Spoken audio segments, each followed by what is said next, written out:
Reef Finance holders, how are you? Hope you're fine now. Hope you have a good day, my friends.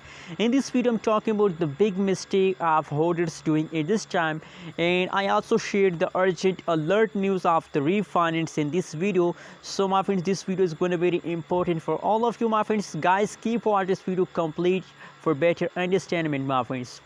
Now, my friends, before starting this video, I request everyone to please subscribe our channel for more news and updates videos. So guys, if first of all, if you talk about the last 1 week, last 24 hours, last 1 day changes of the refinance, so these changes is going wrong. The last 1 week, last 1 day changes occur and the refinance is negative. So what should we do in this critical situation?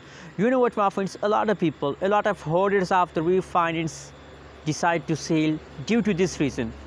Just due to the negative changes, a lot of people decide to sell, my friends, and I think that is the big mistake of holders, that they decide to sell Reef due to this reason, my friends. That is really a big mistake, my friends. You're already in the loss. If the changes is negative, so why you decide to sell, my friends? Don't decide to sell if the change is negative. So wait for the positive changes of the refinance. When the price changes become positive, so it's time to profit, the sale, and go away from the market, my friends. My friends, the people understand that refinance have no idea to pump, my friends, but they are wrong, my friends. Refinance, I also predicated in my many videos that refinance have to take a jump, my friends. Anyways, thanks for watching this video. Don't forget to subscribe our channel for more news and updates videos.